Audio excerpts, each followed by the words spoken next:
when you sit in inquiry about any topic, there's discomfort, there's learning, and then there's growth. That's how it works. And that's why intuition drives innovation. Welcome to Warriors at Work. This is Jeannie Coomber, your guide and host. Warriors at Work is a place where everyone in the workplace can come together, gain insight, encouragement, tell stories, connect, and share wisdom.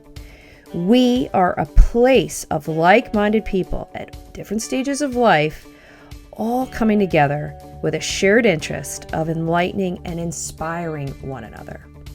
If you're interested in going from the predictable to the potent, and you want to find your warrior magic, step into the journey with us. Welcome to Warriors at Work.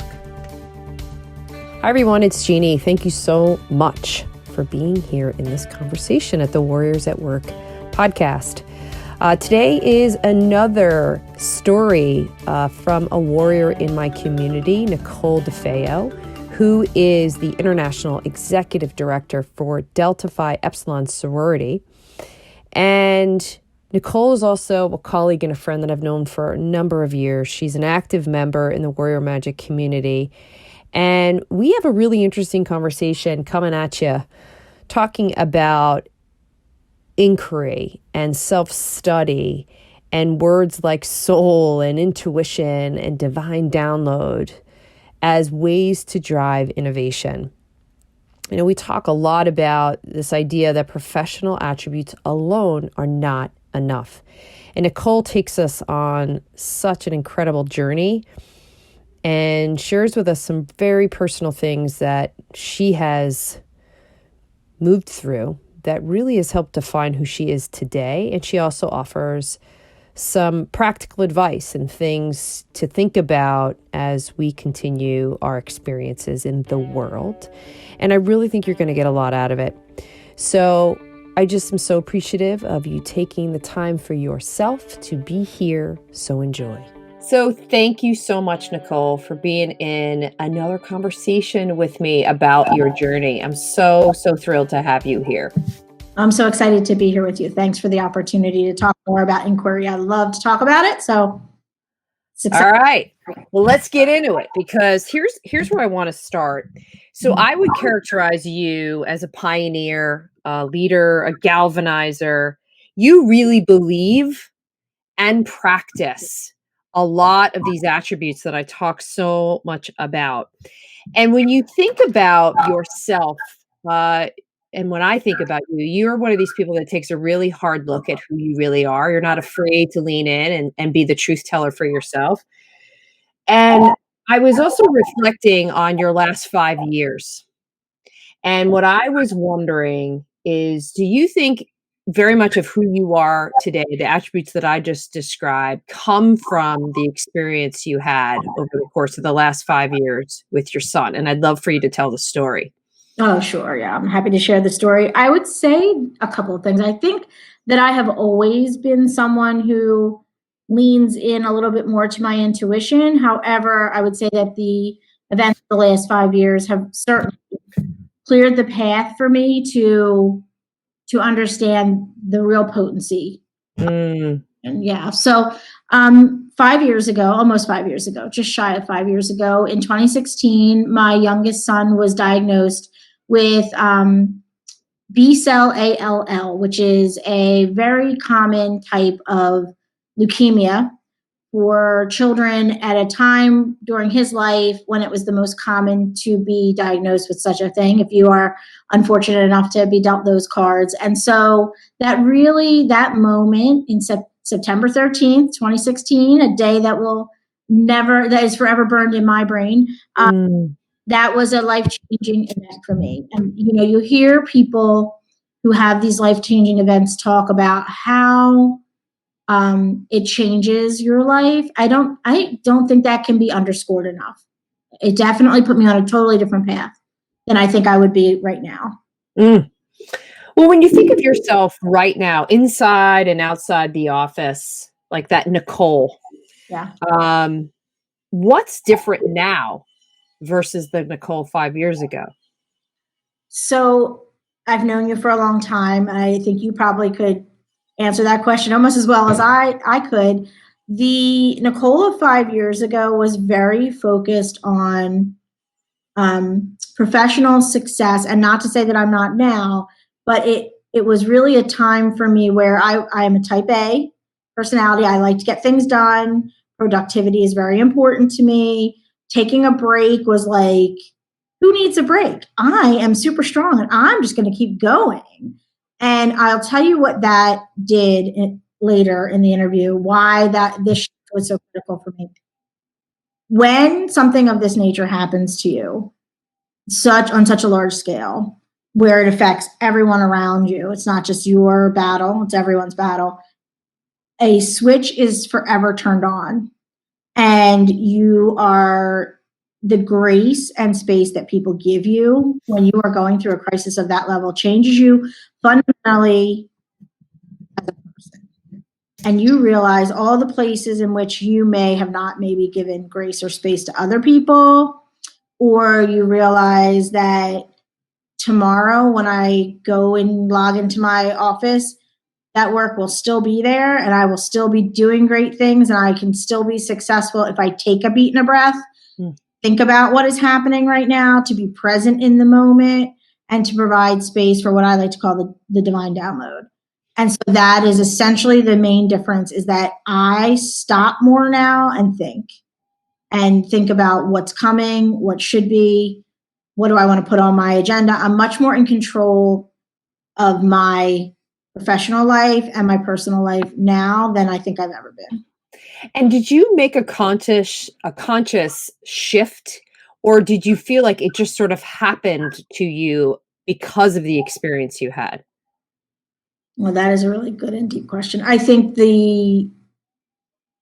my circumstances pushed what was inevitably there. What was already there was amplified by what happened, by that moment. I think when you are in the hospital hallway and your child is on death's door, which is literally where we were, there's a moment where you can feel your fingernails. They're just there all the time, and the roots of your hair, because the fear is paralyzing. And I'll tell you that if you have never, fortunately, most people don't ever have to experience that. Thank God for that. But when you have that experience, it drives you to stop everything and think, what am I doing today that if I wasn't here tomorrow, I either would regret doing or regret not doing. And then you consciously make the shift. Wow. I just got such a visceral feeling, like imagining myself, like you did such a beautiful job of putting us right there with you in that space. And so now I'm thinking about it through the lens of something that you just said. I know you're a very firm believer, and it's no accident that you're the person that I'm talking to about inquiry and this idea of self-study, because it is a practice and a tool that I think you've always had in your toolkit. That experience really crystallized it for you. But you talk about this idea of intuition driving innovation and divine downloads. So talk to us about it. So prior to my son's diagnosis and my experience, I think I always had this intuition, right? Sometimes it felt like I'd be talking to somebody and there'd be this like nagging stomach ache, right? I'd be like, why do I feel maybe I ate something off, Type A personality was like, that cannot be actually my body telling me something. That is just something I ate. And so I would just kind of put it over to the side, and I might go back to it later.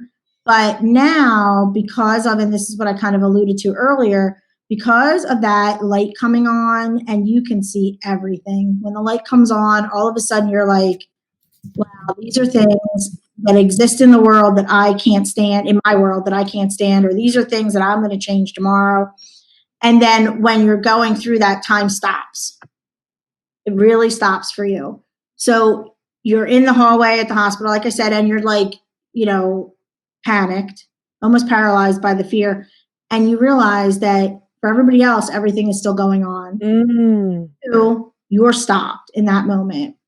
And I later, much later, when Nate was in the clear and everything was, going in the right direction. And by the way, he is fantastic today and doing wonderful and is like 6 months from survivorship. So we're really blessed in that way, really, really blessed. But in that moment later, when I was unpacking that, which is something that I do, I sit and unpack what happens to me on a regular basis for lessons that I can learn. What do I learn from this? I've always believed that life gives you lessons. The universe sends you these little notes of what's happening. And then when you don't pay attention, it sends you bigger notes. And then when you really don't pay attention, it hits you in the head with a brick. And so there was my brick moment, right? And so what did I learn from this? And as I was unpacking it later, I learned that I was not making space for these divine downloads that I was having. I was expecting, when people say, oh, get one with the universe, I'm like, ooh. It's really so much more practical than that. So much more. Everybody has it in them. You have your skills. In the back of your head, maybe you're thinking, you hear your own voice talking to yourself or in that way. And for me, it was really that. It was, let me stop and give space to have some thoughts. Instead of thinking about what the next thing I need to do, and I got to make dinner and I need to run home, and have some thoughts. Take a few minutes to just sit in quiet contemplation. Then it starts to come to you. And the more you do that, the more easy it is for you to hear what is coming through, right? So for me, I sit and I think about, what do I want to accomplish with this specific piece of my work? How am I going to communicate to the groups of people that follow or that are part of my membership organization? How do I need to communicate this message? And then I sit with it and I don't let people rush me through it. And that's another thing.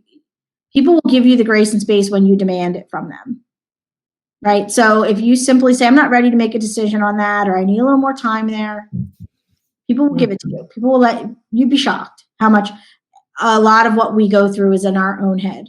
So I took that skill of stopping time that I had seen, oh, this is something I can do. I can just take a minute and be inside my own head and listen to what my own head is saying, and then ask myself, what about what you're saying to yourself is true right now? Versus what are you making up? What is the story you're running around this situation that you're in? And then once I get clear on that, then the download starts coming. Then it's like, well, this is what's true. And if that's true, then this is what you should do. That is such a powerful question. What do I know to be true? And Yes. why I really love that is where I think a lot of us get stuck. We get in story. We'll project, especially if we're decision makers or problem solvers. We're immediately start thinking about how all the ways that I can fix that instead of saying, wait a second. Yeah. What do I even have tangibly that confirms that what I'm trying to solve for is actually happening? That's right.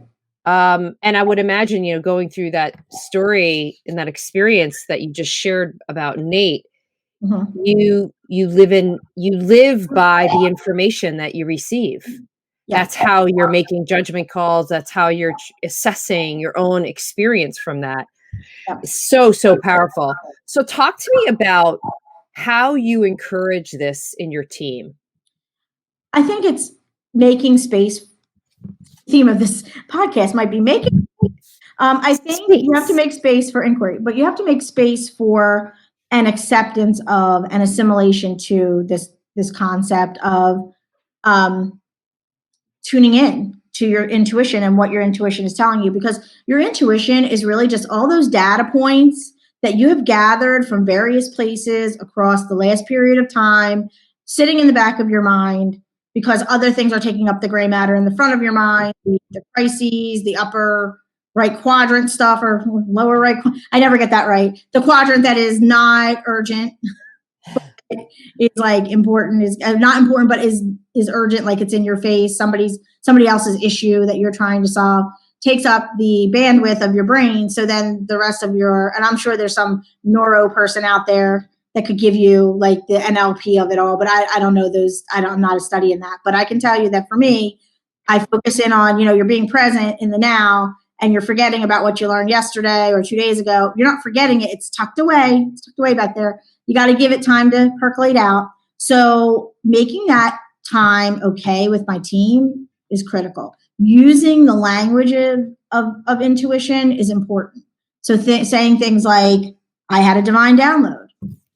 A lot of people, when I first started using that in my office, many people were like, I roll, really? Eyebrow up to the top of, I forgot, this is like on the, people might be listening and not seeing me. Eyebrow to the top of the head. What are you talking about? Woo, Nicole, you're mystical, or they would make funny little comments like, oh, Nicole's having a download. And oftentimes, because I'm a verbal processor, that would just like come floating out, like everything would come tumbling out of my mouth at one time. And it still happens to me. I have to make a conscious effort to think about what I want to say before I say it, But they are the team. I knew they were getting to be adaptive to the idea that they could potentially tap some things that are in the back of their brain from other experiences that may not directly connect to this experience, right? Because isn't that what innovation is? Go out, other people in the competitive market are doing, pick up what they're doing, adjust it to what you're doing to fit your model, grow it a little bit, and boom, you're innovating, right? So if you make space for the downloads of what you've seen around you to just come back to you, right? To just remember is really what you're doing. You're just remembering what happened and then adjusting it. And maybe I saw something over here at my kid's soccer game that I saw someone employ some team tactic, and I brought it over here and I adjusted it and I had it in a download. Oh, do what Coach Mike did. Let's do that. And then bring it out to my team and talk about it. Then if you give that space, then I noticed that they started using that language. I had a download today, Nicole, in the shower, or Nicole, let me tell you about the download I had last weekend. And I was like, yep, here we go. People are getting it. And I make it okay for them to talk that way. I don't make my face can give a lot away when I'm talking to you. If I like what you're talking about, I smile a lot, I nod a lot, I'm with you. If I don't like what you're saying, I make some crazy faces like, what are you talking about faces? Which if you're not watching right now, you should go download the video of this because I have a very good Muppet face and makes a lot of faces. And I control for that. So that even if what they're saying is so out of left field that I'm just kind of like, what? I stop myself and I say, okay, let's listen. Something here is coming for me. Something good is going to come and I'm going to listen for it. I love that you're encouraging in an expansive way to be, because, one of the things that we talk a ton about in the whole Warriors at Work podcast numerous times, and also on Facebook Live and coaching, is professional attributes alone are not enough. No. Nor is that all we are. We are not just intellectual mental beings. If you think about you being at your best at any given point, or when you're making smart choices or smart decisions, you're taking your time, you're being thoughtful, you're considering all of these other things, and you're tuning in. You're tuning into your internal guidance system. And I think it's incredible that you're not making it bad to talk about that through a lot of the language that you're using. A lot of times people will say intuition, gut, soul, higher power, whatever it is. Like, you're really encouraging that self-study, that self-exploration. I love it. Yeah, because I want that innovation that comes from it. It's a selfish end. I want my people to be bringing me the best ideas that they see out there with their tweaks and their spin on it. And the only way to tap into that is through getting people to think about their intuition, getting people to feel when they feel jazzed about something that it's okay to put it forth and say what it is so that I can hear it. The best leaders anywhere, right? You can be super successful and never 1 minute have lean into your download or whatever, but you will never be as successful as someone who can lean into their empathy. Leaders who lean into empathy and intuition are able to move mountains, because our work, whether you make widgets or you work with people directly like I do, is about the people. It's either the people you're serving or the people who are working to make those widgets. You want them to follow you and do things for you. You need to plug into them and plug into your intuition about them and let them do the same about you. And if you act with integrity and then you can build trust from that, and build a high functioning team. One of the expressions you used when we did this interview a week ago on Facebook Live, you talked about stopwatch to dial in and access yourself. So share what the heck that is. Yeah. So that came from my experience with Nate in the hospital, where I realized that this is something that I do often. I hit the stopwatch. If someone is coming at me with 3,000 things and my stomach is saying, don't, my intuition overarchingly is like, something doesn't add up. Something's not right here. I will hit the stopwatch, which is I will pull back and I will exit the meeting, or if I'm in a meeting, or end the phone call with, I need to think more about this. I need a little more time. Or I will just kind of sit back and give myself a minute. And it's not, I know that people, especially in New Jersey, how many people are listening in New Jersey, but we tend to move at 300,000 miles an hour. We have all the answers. If I don't speak quickly, someone else will speak over me. These are all the mental things that you make up in your head, by the way, because it's not really actually going to happen. So if your story is, I'm in this room with all these, here's something that women do a lot, with all these men, they're going to mansplain me. So I need to jump in real quick and be assertive with my answer and give the right answer. And okay, so now I've just made this like untenable situation for myself. Hit the stopwatch. What do I know to be true? Remember, we said that a little bit ago. I know to be true right now. I know that I'm a human being in this room with other human beings who are all seeking to solve the same problem. So if someone jumps in ahead of me, maybe I can learn something from that person and what they're saying. So let me sit back and don't be rushed. And if you feel like, or talk slower, or ask someone else to talk a little bit slower, can you wait a minute? Let's digest that a minute. Can we ask a little more about that? So the inquiry is not just internal, it's external too. You have to be ready to ask the questions and not worry about what you think you're going to look like asking those questions. And then once you're in that state of inquiry in yourself, you're starting to ask yourself, what is happening right now? What do I know is actually happening? What does the data tell me is happening? Then you can kind of stop for a minute and stop time and look at the full picture. What's happening in front of you? What's happening over here? What happened 3 days ago that might lead into this? And you kind of spend some time in that space. And if you need to get out of the meeting to do that, then get out of the meeting to do that. If you can do that while other people are talking, you'll get to a point where you can do it while other people are talking. I have to stop everything around me to try to focus in on what was I feeling? What was I thinking right now? What are my thoughts? Let me process.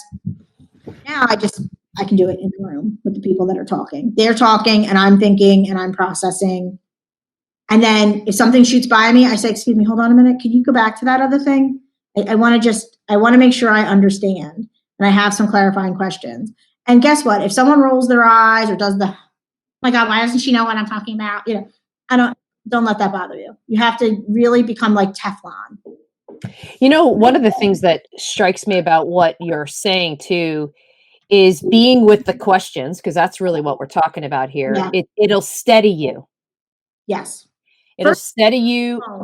First, it won't. At first, it will cause you anxiety because you'll be in the gray space, the ambiguity, right? It'll cause discomfort at first, and then it will settle you out. And the discomfort comes from, I want to solve, I want to fix, yes. I want to move to solution. Yes. And oftentimes, just by slowing it down and getting into the state of inquiry and sitting with the questions, yes. more gets revealed to you. That's right. That will better inform a choice or a decision.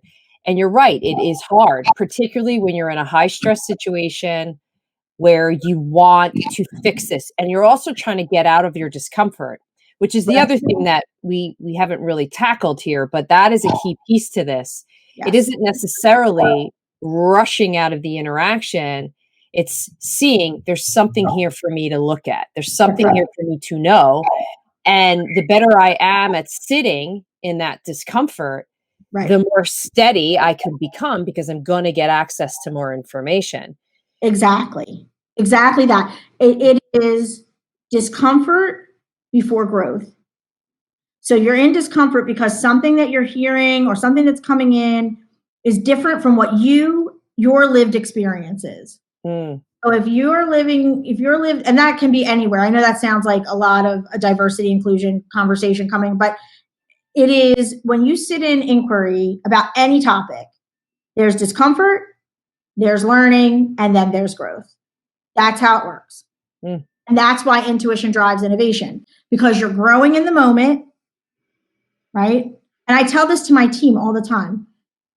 I'm giving you this feedback. I give them a piece of feedback that may not be, something that they realize about themselves. And then I say, by your face, I can tell that you are not comfortable, that you're in some discomfort right now. I want you to stay in that discomfort, and I want you to examine it, and I want you to understand why you're feeling uncomfortable. Is it because some of the things I'm saying could potentially be true for you, but you haven't lived that experience yet, so you don't know yet? And if that's the case, then I'd like you to speak to and then pick somebody else from the team. Because I gave the feedback. I can't then now walk you through the inquiry of that feedback. That's really important what you just said.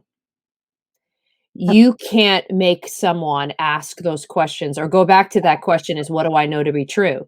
That's for them to process, for them to sit with, for them to reveal whatever it is they need to know about that. That's right. So interesting.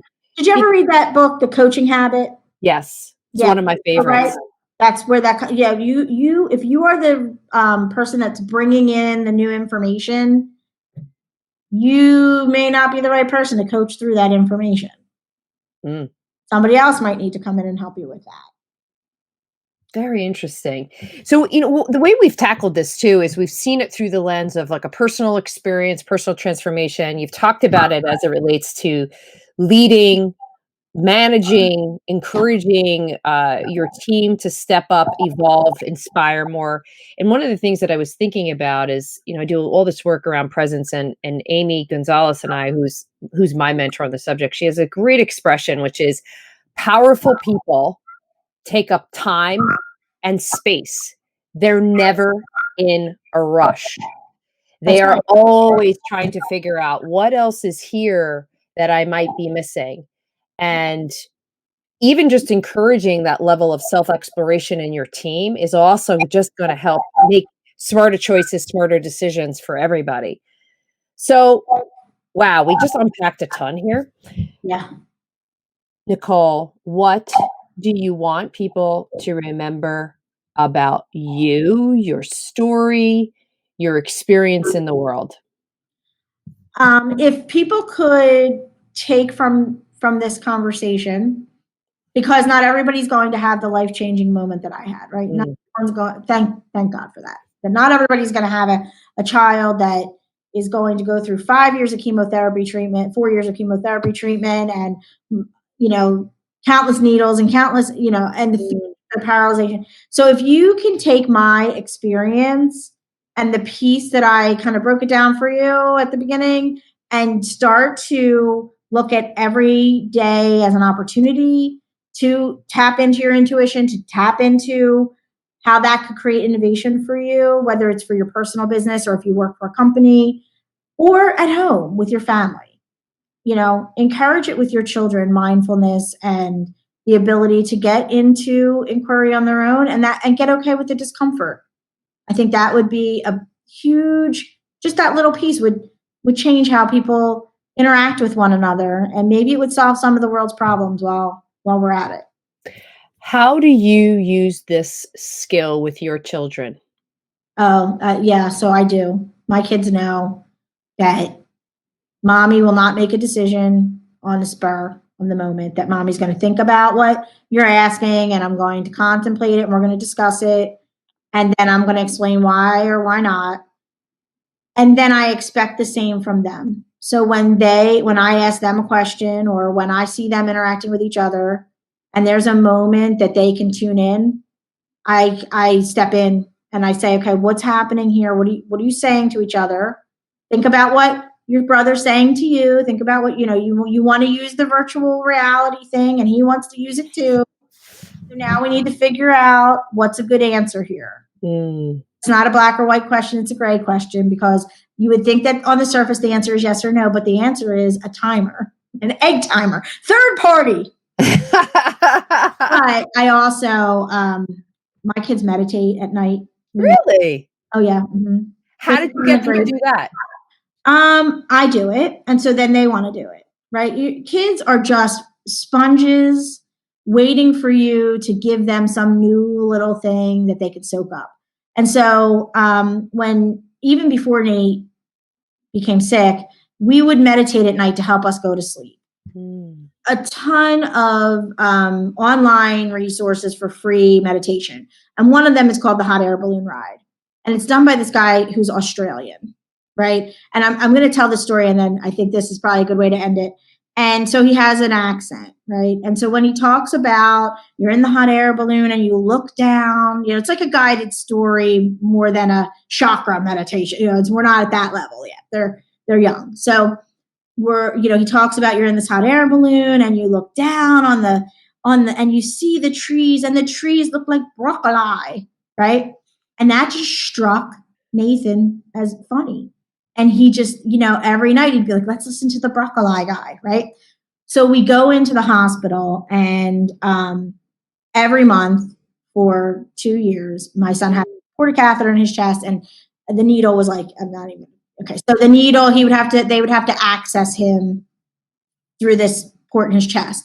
And it involved like a cleaning process that he hated, followed by a big needle in your chest, right? And so for the first several times that he went in, to calm him down, I would hold his hands and look in his eyes, and I would say, let's look.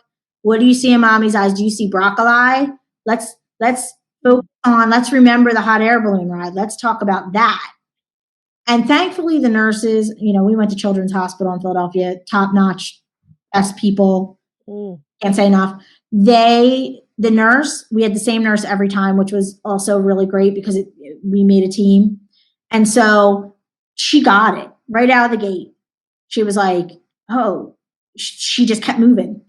Like, if I'm talking about broccoli, don't stop to listen to me. Just make the access and let's go. I'm trying to keep my kid's mind on something else while you're trying to access him. So we would do this broccoli thing, and it just stuck, and it would take him to another place, right? We were in the hot air balloon. We were looking at the trees, we were breathing, and that little practice of meditation leading up was a lifesaver.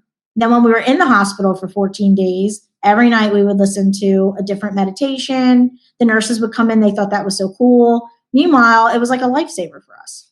So there's my plug for meditation. Wow.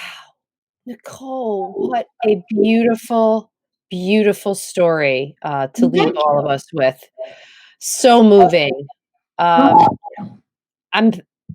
am so deeply, deeply grateful to you for sharing all that you just did. And my pleasure. I'm so happy to hear that Nate is well and thriving.